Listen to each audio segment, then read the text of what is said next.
Hey everyone, welcome back. I am so happy to have you here. I'm so thankful, grateful that you're tuning in and getting some sort of value out of these videos. I'm going to keep bringing them to you every week, giving you some motivation, whether you need some motivation in your daily life, your personal life, your work life, whatever. Education on your health, your wellness, and just some challenges for ourselves that we can do every week as well to continue to better ourselves and continue to be the best version of ourselves, not just for us, but for the people around us, the people that we care about, so that we can continue to show up for them when they need us the most. So let's go ahead and jump right into today's topic. We're going to talk a little bit about communication and how doing it correctly and how practicing it correctly can bring so much value to your life. If you are watching this channel, you're probably in your 30s, in your 40s, you're juggling a demanding career, a very busy personal life, probably a very busy social life as well. And you're working very hard to build this successful life. And if you are doing all those things and you're being successful already, then you do know that discipline is the key to all this, right? Am I right?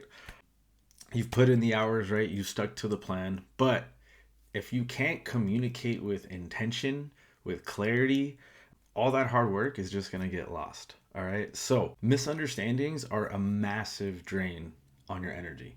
They kill productivity at work and they usually create unnecessary tension in your personal and your professional relationships. So, today, let's go ahead and cut through that noise. We're going to build your ability to express your needs and listen effectively by using three powerful pillars. This isn't about being soft. It's about being a clear, results oriented performer in every conversation. Think about any high level performance, whether it's a detailed financial pitch or executing a complex lift at the gym. Every action is precise and planned. So your communication needs to have that exact same level of structure, right? Before you speak, your goal is to eliminate vagueness, right? You want to be as clear as possible when it comes to communicating what's on your mind or what you are intending to say. So, to deliver your message with maximum impact, with as much clarity as possible, there are three things that we can do to focus on this structure. All right. The first one is the bottom line first. Okay. Don't waste time with rambling instructions or leading up into what you're trying to talk about. State your core purpose, the request, your idea, whatever it is you're trying to talk about it, say it first. Be direct. Right? So as an example here, I need a decision on the project budget by the end of the day. Not why, not what, just I need a decision by today on the budget. Done. You need to be as clear and direct as possible, so get to the point as quickly as possible. To the essential context. Briefly provide the necessary support or the background, but only what's critical, right? So, another example. Vendors require confirmation by 5 p.m. or we lose the discounted rate, right? So we got the background and we got what's critical. 5 p.m., no discount. Boom. No what, no why, no how, no where, just 1 and 2. That's it, okay? It also eliminates the possibility of questions being raised. So if you're direct right away, you eliminate more back and forth and you probably eliminate a lot of confusion as well. All right, and the third one you need to do is define your next action. Always conclude with a specific, measurable next step. This provides closure and accountability. As an example, can we set a 15-minute meeting at 4:30 to discuss this, to finalize this? So, measurable step.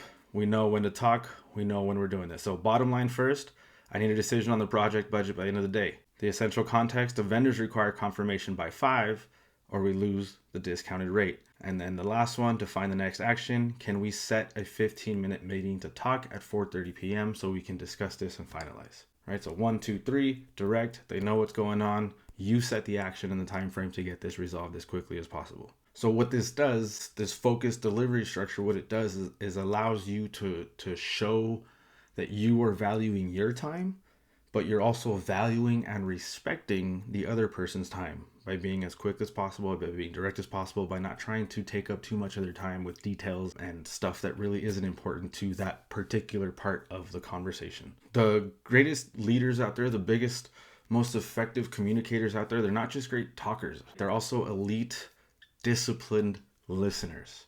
I know you're thinking that's crazy. How can you be a good talker? By listening better. Hear me out. It is the hardest pillar because it requires you to silence your ego and shut your mouth. It really just requires us to shut up. Most of us, and I do it too, but most of us, for majority of the time when we're listening to people, we're formulating an answer in our head and we're ready to say what we need to say without actually listening to them anymore.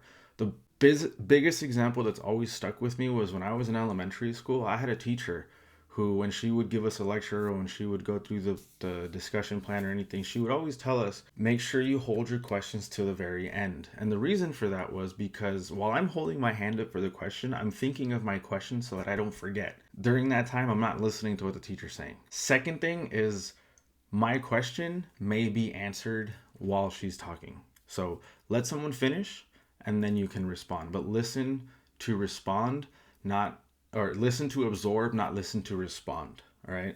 Because if you truly listen, you're building trust, you're building understanding. All right. And that's what's called active listening. And if you practice it, yes, you have to practice. It is a skill.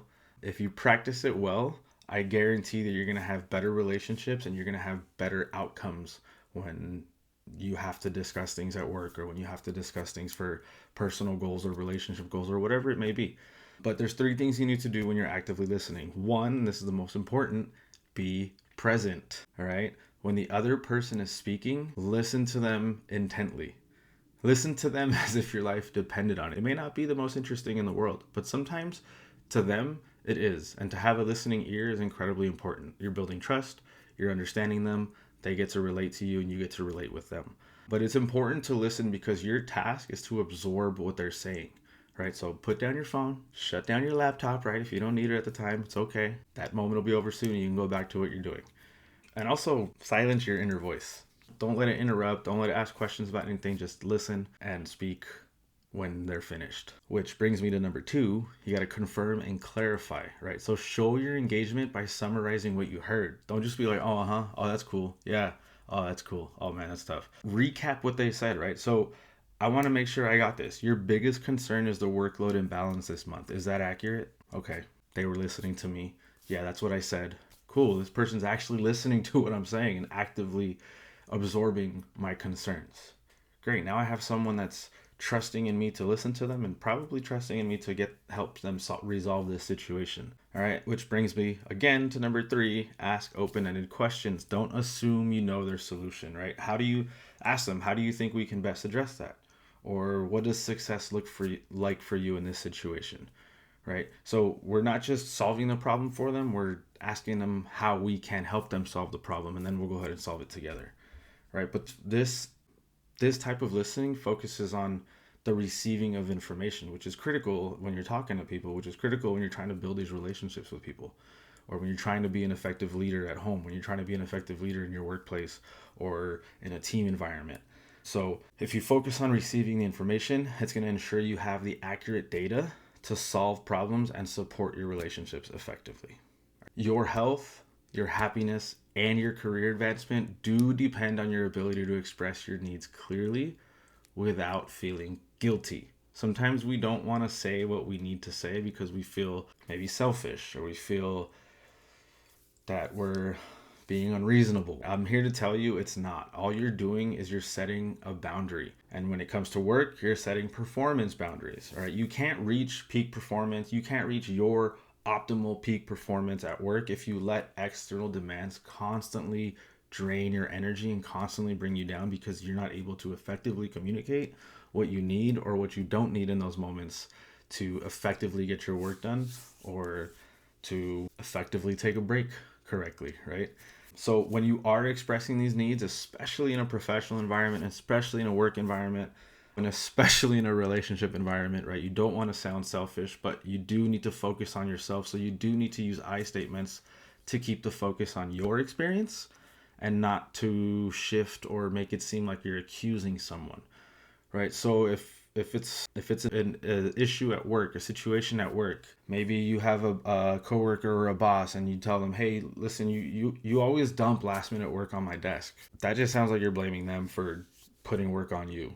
and it makes you seem like you just don't want to do the work. So instead of saying that, let's try saying, hey, listen, I feel a little overwhelmed and I'm not able to do my work properly when I get work put on my desk or on my docket after 3 or 4 p.m. So not only have you set a limit and a boundary, but you've also told them what suffers because of that. You're not just saying, oh, it's just a big workload for me. No, I actually can't work effectively when you throw this much work on me after this time. It's a little more direct. It's a little less accusatory, right? You're not shifting the blame on anyone. You're just telling them, hey, it would be better for all of us if we did it this way, because I work better in those conditions. And that's okay to say. You can say those things, all right? You say it with respect, you say it with decorum, and you'll be fine. Just don't be mean. You don't need to be mean when you have to talk to somebody or tell them directly what you need. Expressing your needs is just a sign of confidence, a sign of self-respect, and it's also a sign of respect to everybody else by telling them how you would like to be treated. People can respect you a little when you let them know is going to help them interact with you better, especially at work, right? Not everyone gets along at work right away, but if we can learn to adapt around each other's work ethic or work styles by communicating effectively, then we can work well as a team. It's happened. I've seen it. If you haven't seen it at work, you've seen it in sports probably. Sometimes people come together who don't mesh well personality-wise, but if they're told how to work together, they can work together and it all works out and it's all successful. But once you express yourself, you turn a potential conflict into an opportunity for growth, into dialogue, into a learning experience. That's what you'd call that, right? Yeah, learning experience.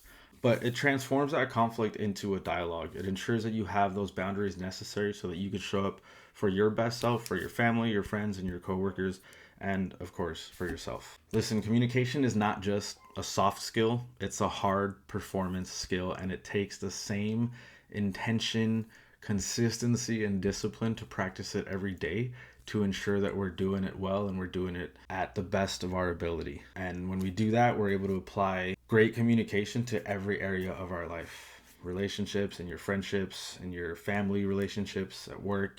It all gets better by learning how to communicate effectively and learning how to communicate properly. By structuring your delivery, you focus your listening, and you clearly state your needs, you're going to dramatically reduce friction, you're going to build deeper connections, and you're going to accelerate your path to success. All right, my friends, that is all for today. But what I need you to do, I want you to go back and listen to it if you need to. But out of these 3 pillars, the structured delivery, your focused listening, or your intentional request, which one of those will you commit to improving this week? Let me know in the comments below. You always know I love to hear it. I always love to see what you guys want to focus on, and we'll be able to keep each other accountable by commenting in our group.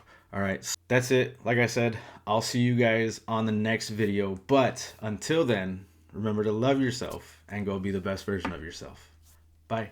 Hey, thanks for sticking around for the end of this video. If you found it helpful, please, please, please hit that like button, subscribe for more fitness tips, and don't forget to ring that notification bell so you get notified when we post a new video. Also, if you're looking for a community of like-minded individuals seeking support, motivation, and accountability, check out the link in the description of this video. It'll have a link to my school group where you can join my online community and we can support each other and go along this fitness journey together so you're not alone. All right, I will see you hopefully on the other side.